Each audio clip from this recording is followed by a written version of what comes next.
quick update. Okay, I'm doing my dishes. Quick update. Yesterday I made a video about how I was really fed up of doing van life, and it's certainly true that the full-time part of van life is really like, I'm at a point where I'm really tired of a lot of little things. Okay, there's stuff I really love, and there's stuff that I loathe prodigiously now.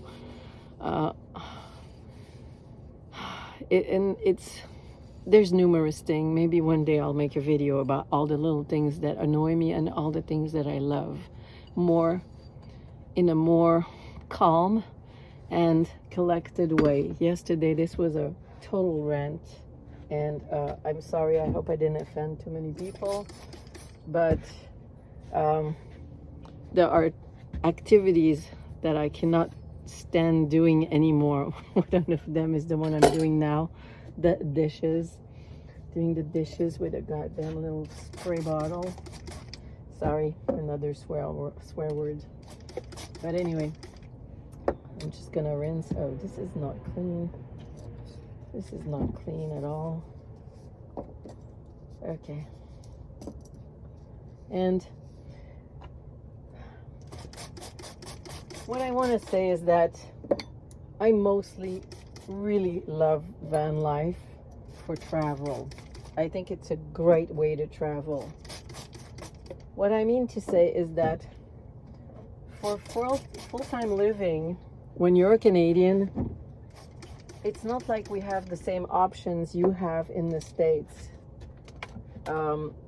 We do have advantages in being Canadians that you don't have. But what I'm talking about is we do not have a weather zone that's warm. So that means, we always have to drive several miles south and sometimes west to get into places that are, perfect for us during the winter. Now, during COVID, because I was doing van life during COVID, I had to spend my whole winter in beautiful, balmy Vancouver. Now, when I'm saying that, it's very sarcastic, because if you've been to Vancouver or the Pacific Northwest, you know that it's not balmy in winter. It's far from that. It's kind of soggy, wet, and cold for the whole winter, and you sometimes have little spurs of snow. But, so in that context, Canadian van lifers probably have more of a tendency to stop van life because of that. I don't know if you remember. Either that or they moved to the States, like some people have done. But this is not an option for me, and it's not an option that I feel I want to have. And I'm not talking about politics. It's just that my whole life is here. My family, my friends, and I do miss them. And I find that it's a really, those are long travels. When you leave for months, there's a sense of, you kind of lose connectivity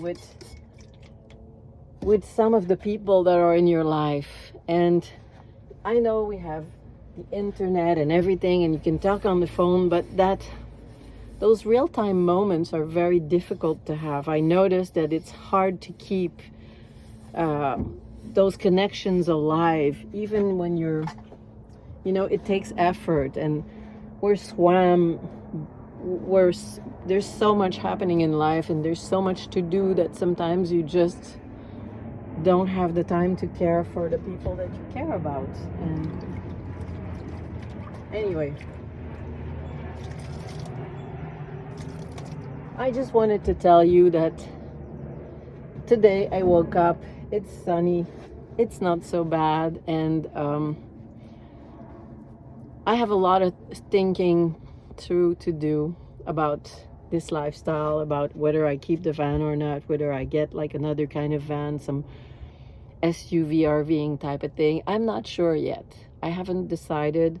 I know that as a vegan, the things I want to eat, the stuff that I want to make. I don't want to have processed food. I don't want to have, I would like to make my own kombucha. I would like to have kimchi. I would like to try a lot of those fermented food and stuff like that. And I just don't have the place for it. It's difficult. And I'd like to grow some of my food. And this is not really possible. And I like to paint. And I can draw in the van, but it's limited and I cannot paint. And this is something that I really miss. And I've been looking at studios and I haven't found one. I found one, but I don't know if it's going to work. And I don't know what I'm going to do with the van still. Do I keep it? Do I sell it? And yesterday I was really hungry because my freezer door fell off, and now I have to figure out a way to make a door. I have to defrost the whole thing and try to repair it myself. I think I'm going to try to make something with some Reflectix, because I don't think the door is going to go back on.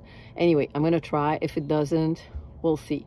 But the plastic part of the door is kind of broken. I could try to fix it, but you know, blah blah blah. It doesn't the hinge don't work anymore. So that's it. This got me upset. There's tons of things always breaking in a van because it's a moving vehicle and things just don't stay in place. And it's quite small. You know, I mean, if you're in a warm place, you're opening the doors and everything is cool. And today it's nice, you know, it's sunny and I don't feel cramped. My door is open. It's like I have like a patio door. But my bed is always covered with things, and I've tried to reduce, but I'm not able to. And there's the stuff underneath the bed is not really accessible, so I don't really use it. And I wish I had like a dinette instead of a full-time bed. So if I was to keep the van, I would probably redesign certain things. It's a lot of gas to go down south, and I was happy to have done it for so much, you know, all these 6 years I've been traveling. But I find that it's a lot of money, and I don't know, it's all evaluating. I'm just getting older. I'm not going to work as much. What is the way that I can live? Because I can't live in the States and I can't live in a van in winter in Canada. So it's a lot of questions that I'm asking myself. Okay, what am I going to do? So this is just a part 2 of my yesterday rant. I'm not ranting today. I'm just trying to explain what's going on, why I'm there. And it's an honest how do you say that? Sometimes I can't find the words. I'm not English. It's an honest account of what is going on now. That's it. And I'll talk to you later. I'm going to try to document this part just into little chats. I'm not going to do some crazy editing. I don't feel like editing right now. There's too much to do.